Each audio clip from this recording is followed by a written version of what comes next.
இப்ப நம்ம நிறைய பேர் சொல்லுவோம், என் மனச நீ ரொம்ப உடைச்சிட்ட, என் மனச நீ ரொம்ப காயப்படுத்திட்ட, என் மனச நீ ரொம்ப வேதனைப்படுத்திட்ட. பண்ணவே முடியாது. நீ உடஞ்ச, நீ காயப்பட்ட, நீ வேதனைப்பட்ட. இந்த உடம்ப வேணா யாராவது காயப்படுத்தலாம் உன் அனுமதியின்றி.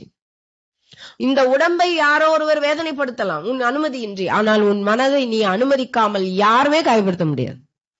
ஒரு மகான், அவர் மேல ஒருவன் அதிகமாக ஏதோ திட்டான்.